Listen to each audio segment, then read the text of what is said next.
오늘 시는 좀 어렵겠다. 작가가 이상이야, 이상. 우리가 날개라는 소설도 한번 해봤었지.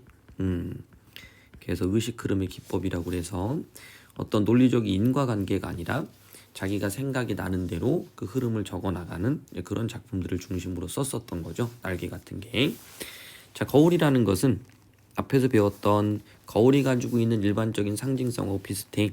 바로 자아를 비춰주는 거.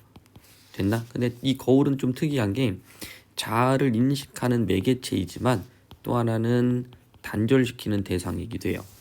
됐나요? 그래서 거울은 이중적 의미를 갖고 있고 윤동주의 시는 맨 마지막에 합일이라는 쪽으로 종착이 되지만 얘는 합일이 되지 못하고 분열로 끝납니다.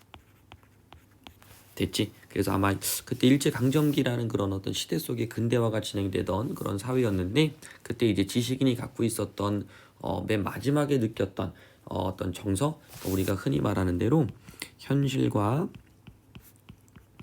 이상 사이에 괴리가 많이 느껴지는데 맨 마지막은 그것이 이제 해소되느냐 심화되느냐 두 가지 방향으로 보는데 여기에서는 심화 됐지? 절망 이쪽으로 끝나게 됩니다.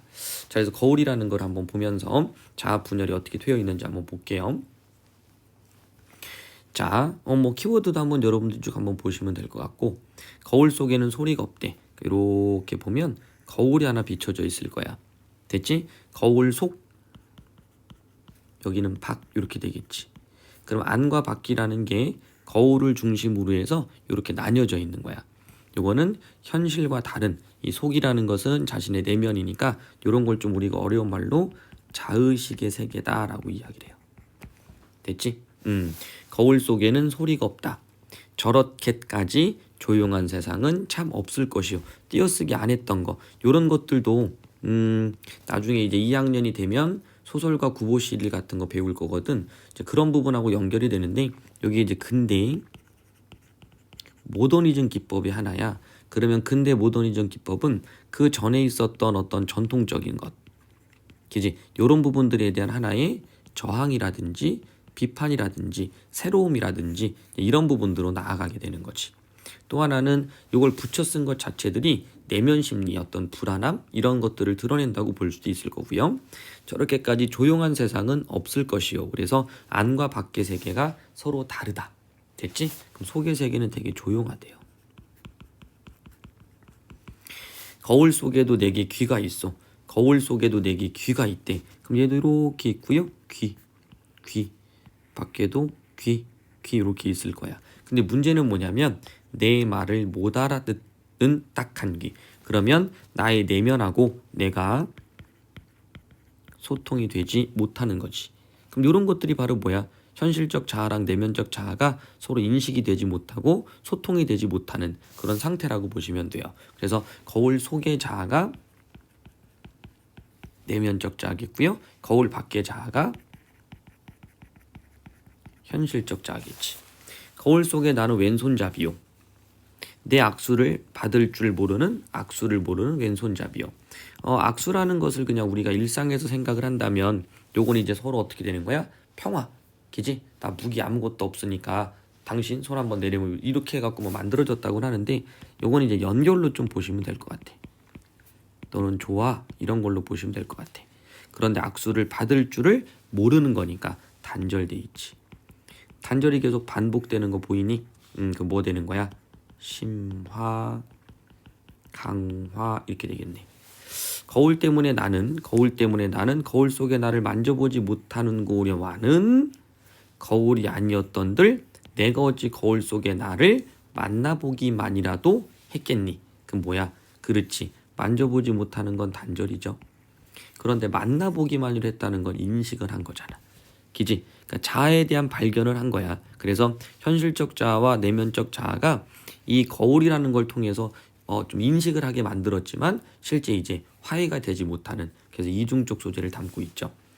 나는 지금 거울을 안 가졌소만은 거울 속에는 늘 거울 속에 내가 있어. 아마 이거는 계속 자아에 대한 어떤 인식을 하면서 그러면서도 분열돼 있는. 됐지? 그게 여기에서 좀 극명하게 나타나요. 외로된 사업에 골몰할 것이다. 됐죠? 그러다 보니까 외로 따로 떨어져서 그러면 내가 자와 합치되는 생각을 해야 되는데 이렇게 분리가 되는 거야. 됐지? 그런데 거울 속에 나는 거울을 안 가졌는데 거울 속에 나는 항상 존재하는 거지. 이렇게 분열된 모습으로. 됐죠? 거울 속에 나는 참나와는 또 반대지만 또 닮기도 했다. 나의 모습이니까 그렇겠죠? 나는 거울 속에 나를 근심하고 진찰할 수 없다. 이렇게 끝났네. 퍽 섭섭하다. 그래서 분열. 합치되지 못했다. 자, 그래서 이상의 거울이라는 시는 윤동주 시하고 같이 나오긴 했는데 자, 분열 쪽에 가깝게 출제가 많이 됩니다. 자, 그 다음에 오감도. 요건 좀 시가 뭐 전체 흐름으로만 그냥 인식을 해주시면 될 것 같아요. 13인의 아이가 도로로 질주하여. 13인이라는 숫자를 중심으로 우리가 이제 기호학이라고 하거든요. 요걸로 중심으로 해서 이 시를 비평하는 사람이 있고 또 하나는 심리를 중심으로 해서 비평하는 경우가 또 하나가 있어. 알겠지? 그래서 그 부분에 대한 이야기를 해볼게. 13인은 뭐 예수의 10세 제자 그 중에 이제 죽게 되는 이유가 13번째 제자 때문이다. 뭐 이렇게 해서 나타나는 거니까 13일의 금요일 이런 것들이 어떤 기호를 바탕으로 했을 때 불안함을 또 연결시킬 수도 있어. 자, 도로로 질주하지 상황이네. 관찰하고 있나 봐.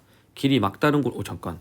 길은 막다른 골목이 도로를 질주하는데 길이 막혀져 있어. 됐지? 자, 그런데 한 아이가 무섭다 그래. 두 아이가 무섭다 그래. 자, 내포된 걸 잠깐만 볼게.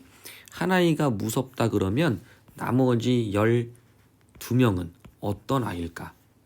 아무 생각이 없는 아이일까? 자, 두 번째 아이가 무섭다 그래요. 쭉쭉 쭉해서 어디까지? 13번째. 자, 밑에 볼게. 13인의 아이는 무서운 아이와 무서워하는 아이 그렇게 뿐이다. 자, 다시 12명이 뭐야? 한 아이가 무섭다 그러면 한 12명의 아이는 무서운 아이야. 자, 다시 12명의 아이가 무섭다 그리요. 그러면 한 명은 무서운 아이겠지. 13명의 아이도 무섭다 그리. 그럼 무서운 아이가 없잖아. 됐지? 그럼 무서운 아이가 없으면 이 무서움은 없어져야 되는 거야. 근데 무서운 아이가 존재하기 때문에 무섭다고 한 거는 괜찮아. 그 다음 괜찮은 건 아니지만 왜? 12명의 정체도 정확하게 밝혀지지 않았으니까 12명의 무서운 아이니까 한 명이 무서운데 무서운 아이가 없는데도 얘는 무섭다 그러는 거야. 됐지? 다른 사정은 없는 것이 차라리 나았소. 그 중에 한 아이가 무서운 아이라고 해도 좋고 쭉 됐지? 2인이라고 해도 좋고 뭐 상관없다는 거야. 길이 뚫려도 상관없다는 거야. 뭔 시야 그러면? 그렇지. 이 사람이 느끼는 것은 불안과 공포거든요. 그 불안과 공포에 원인도 실제 찾지 못하는 시대에 이 사람은 놓여 있는 거야. 그러니까 위에 나와 있는 밑에 나와 있는 이런 것들을 보면 뭐 길이 뚫렸든 막혔든 누가 무서운 아이든 상관없이 우리는 이 사회 속에서 불안과 공포, 알 수 없는 그런 원인으로 인한 불안과 공포를 느낄 수 있다는 거지. 그래서 이때 오감도도 원래 이제 뭐 건물 같은 것들을 이렇게 쭉 볼 수 있게 하는 걸 우리가 조감도라고 하거든요. 근데 이 조자를 다시 세조자로 바꿔. 됐지? 그 세 중에서 불안감을 만드는 까마귀. 로 바꾸는 거야. 이게 까마귀 오자입니다. 됐지? 눈이 안 보이잖아. 원래 새는 눈이 이렇게 보여야 되는데 이게 안 보이기 때문에 까마귀거든요. 그래서 이 까마귀 오자가 된 거야. 됐지? 그래서 불안감을 나타내기 위한 시, 띄어쓰기 안 한 것도 그렇게 보시면 되고요.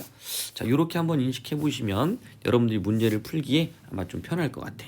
자, 그러면 가는 나와 달리 요거는 다 찾을 수 있겠다. 나가 있다 없다만 찾아주시면 돼요. 자, 가는 나와 달리 역설적 표현으로. 자, 역설적 표현이라는 건 어떤 부분이 있었어? 거울을 갖고 있지만 거울 속에 늘 거울 속에 내가 있다. 됐죠? 그래서 거울을 갖고 있지 않지만 거울 속에 있다. 거울에 내 모습이 비춰지지 않으면 내가 없어야 되는데 있다고 했으니까 거기 역설법이 있는 거고요. 그 다음에 나는 뭐 없는 거 이게 되겠지, 그지? 그 다음에 3번 나는 가와 달리 상황에 대한 화자의 부정적 정서가 직접. 그럼 이거는 정서를 나타내는 말을 바로 찾으시면 돼요. 됐지? 올라가 볼게. 요렇게 여기는 퍽섭섭하오 요거. 그러면 1번 같은 경우는 가에는 상황에 대한 화자의 부정적 정서가 직접 나타나 있다라고 볼 수 있을까요? 그렇지. 그럼 3번 골라주시면 되겠다. 왜? 둘 다 직접적으로 드러난다.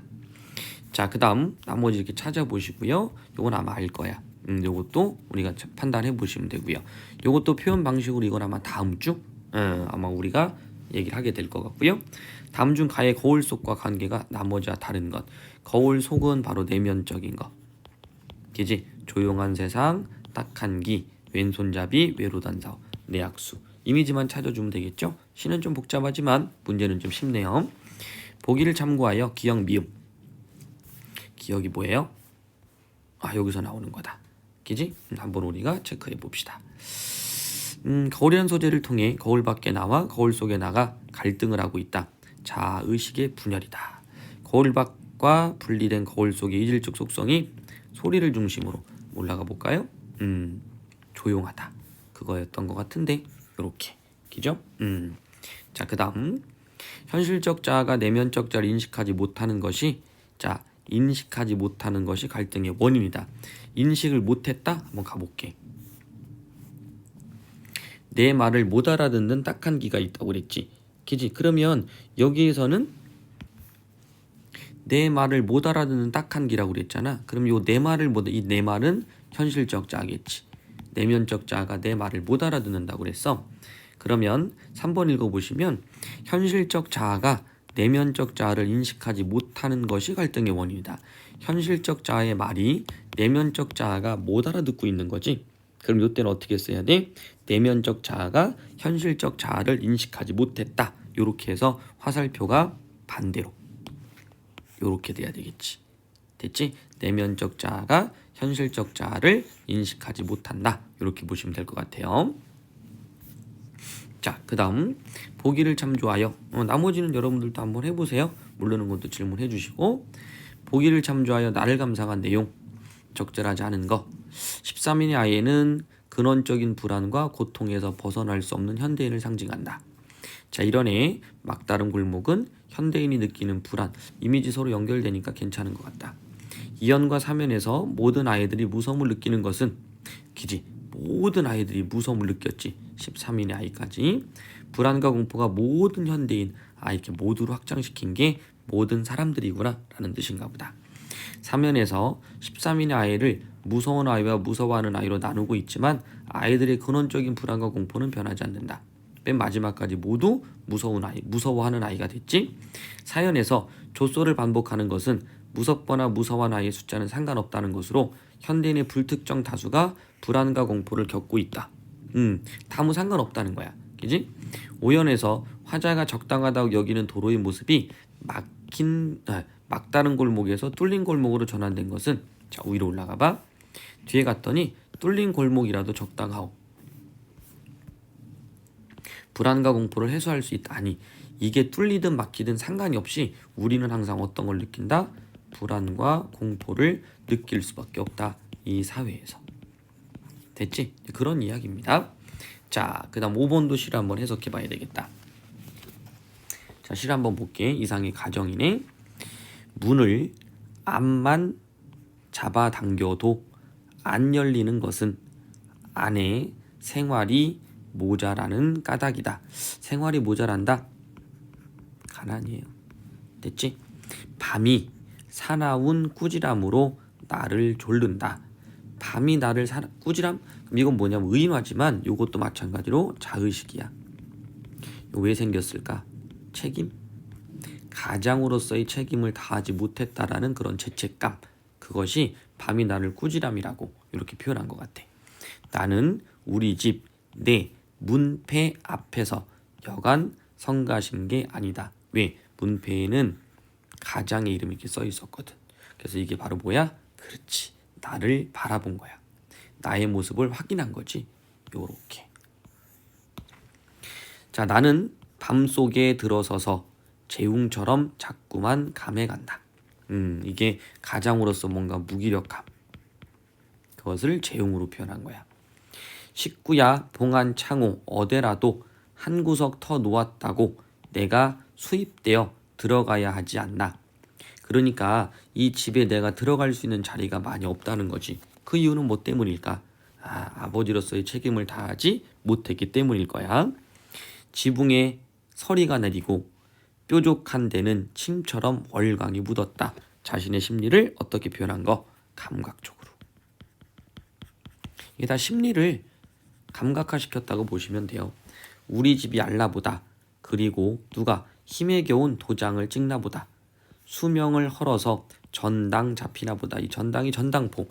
물건 같은 거 맡기고 돈을 빌려오는 거니까 아마 여기에서 그런 일이 실제 있었나 봐. 그러니까 집을 보고 요번에 요거를 뭐 전당 잡혔나 보죠. 나는 그냥 문고리에 쇠사슬 늘어지듯 메어 달렸다. 무기력한 거. 문을 열려고 안 열리는 문을 열려고. 이렇게 마지막에 뭐는 있어. 회피하지 않지. 그래서 의지는 있는 거야. 그래서 가장으로서의 의지, 가정을 지키려는 가장의 의지 이렇게 보시면 돼요. 자, 그럼 요거는 하나하나 비교해 가면서 정리를 한번 해야 되겠지? 그래서 우선 한번 봐봐. 나는 시간적 배경을 부여했다. 올라가서 시간적 배경 찾는 거지. 기지? 시간이 있어 없어? 우선 지울 것 같은데 1번은 지우자. 시간은 쭉. 나는 문명에 대한 극복. 극복은 나와 안 나와? 나에서는 해석에 따라서는 여러 가지로 볼 수 있는데 극복보다는 불안감을 더 많이 나타낸다 라고 봐주시는 게 좀 좋을 것 같고요. 궁극적으로 이상이 나타내고 싶었던 건 비판이지만 여기서는 불안감 요걸 먼저 보고 비판도 나타나긴 한다. 근데 극복은 아니에요. 자, 나의 화자는 현실에 대한 방관적 태도를 보이고 있다. 방관적인 건 옆에서 그냥 지켜보는 거거든. 그래서 현실을 그냥 바라보기만 하고 그 모습에 대한 걸 나타내고 있으니까 아까 이제 비판 있었잖아. 요거까지 보기도 하는데 이제 방관적이다. 요건 맞는 표현으로 보시면 돼요. 그냥 상황을 지켜보고 이런 것이다라고 내가 표현만 하고 있으니까. 자, 그다음 나와 보기. 나는 모두 관찰자 시점이다.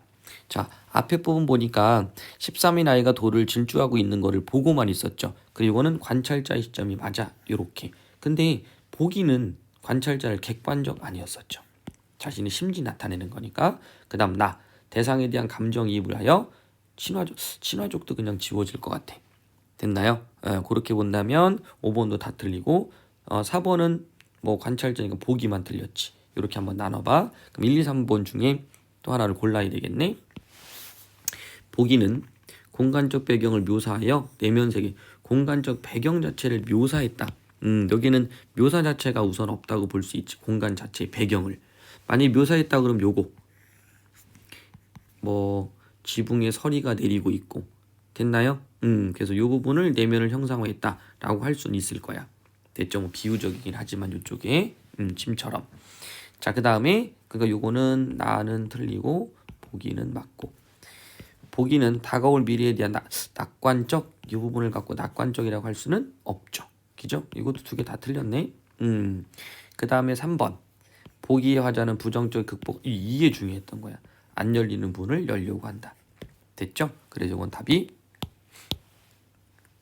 3번 이렇게 해주면 되겠다. 됐나요? 이제 다음에 그 다음 질문을 또 한번 넘어가 봅시다. 참 해법문학은 오늘 저녁에 쭉 올려놓을 거니까 한번 확인해서 여러분들이 체크를 한번 해주시면 될 것 같아요.